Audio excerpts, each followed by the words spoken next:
Hello and welcome back to my channel. My name is Shan. Subscribe for all kinds of things, including once a month what I read in the month before.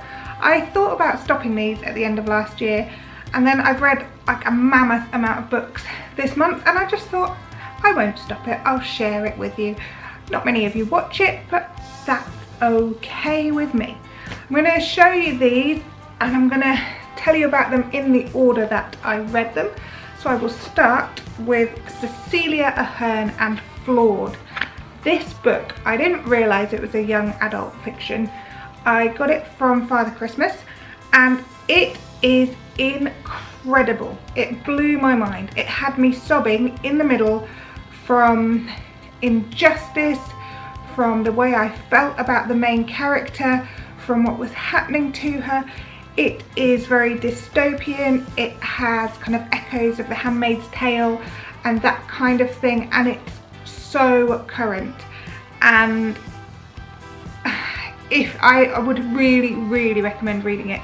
I can't wait till the new one comes out, which is I think the end of March, and I've got it on pre-order, but I could not put this down. It is an incredible book. So that's Cecelia Ahern and it's Flawed. It's brilliant. Highly recommend reading it, and I read that in a few days, so that really got my January off to like an absolutely flying start. Next up, I read Wonder by Palacio. Sorry if I said that wrong. Again, another young adult fiction. I don't know what it is about the young adult fiction.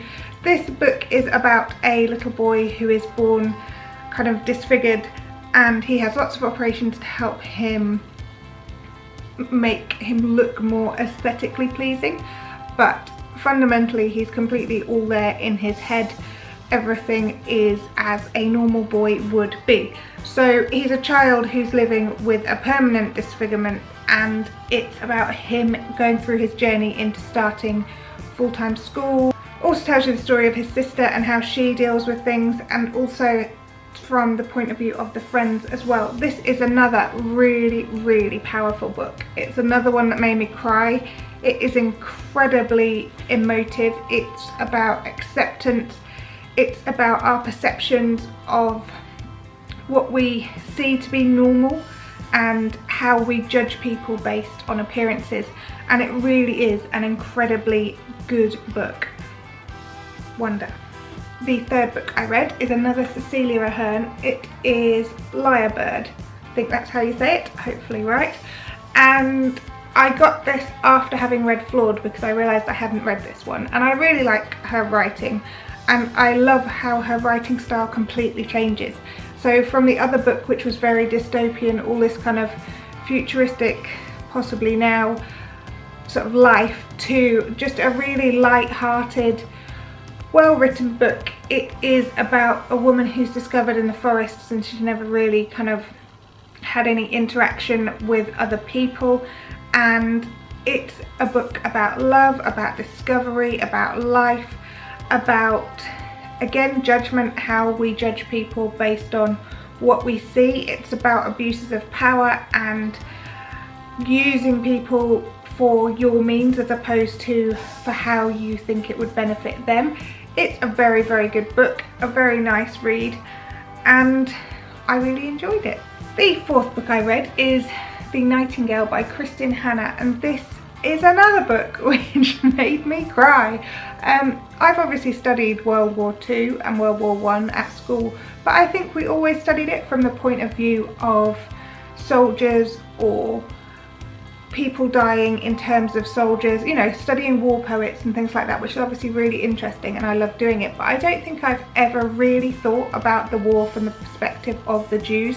And this was quite a well-timed book because of all the kind of Holocaust memorials and things that have been going on recently.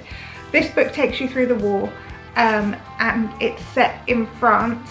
It's set in a town where it's just a normal town. The husband is drafted away to fight, and the mother has to stay at home with her daughter, and their house becomes occupied by a German soldier.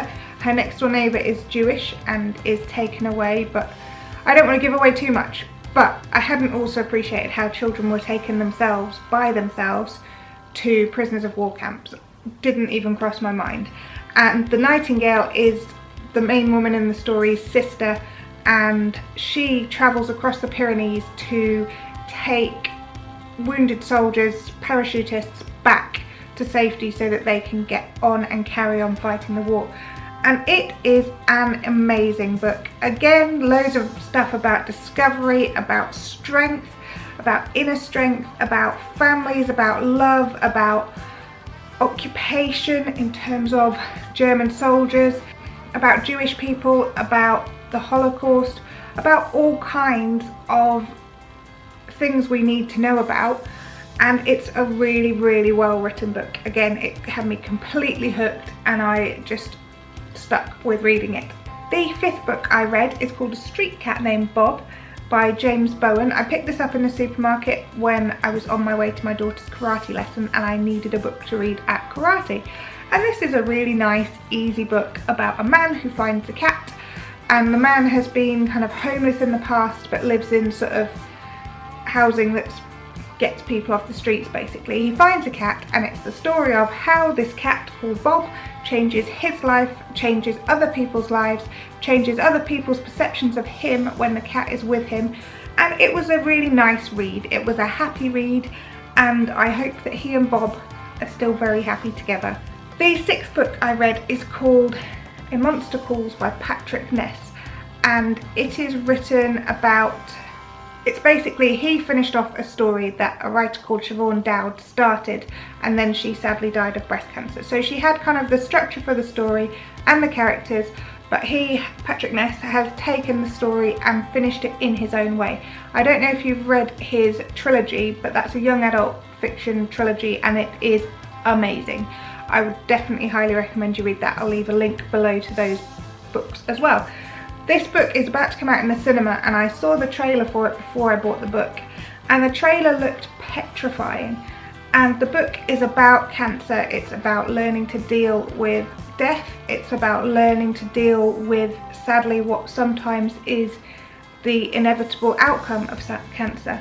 And it is so emotive. It had me not just crying but like heaving crying at the end. It was so well written and so, it's even making me like tear up now thinking about it.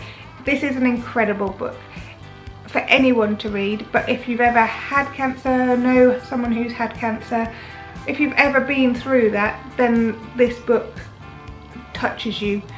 And it is just an absolutely outstanding book. I loved it from the second I picked it up to the end. It basically follows the story of a young boy whose mum has cancer and he doesn't know if she is going to live or not.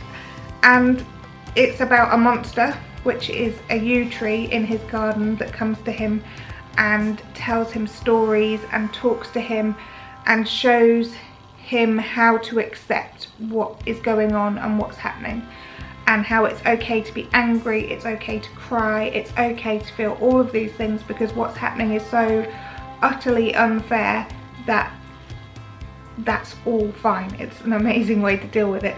This book is incredible. I would definitely recommend you read this book. 1 month, 6 books, all recommended. I'm not sure that's happened before. I'm pretty sure it hasn't. I hope you've enjoyed it. I'll leave links to all of the books in the down bar, so go and check them out. They are fantastic books and I've read some real crackers this month and I've already started on some good ones for next month. I hope you've enjoyed this. If you have, give us a thumbs up. If you'd like to subscribe, then please do. I would love that. Let me know what you're reading at the moment. I really like recommendations. I like to know what there is around and what good books there are. I will see you again soon. Alright, bye.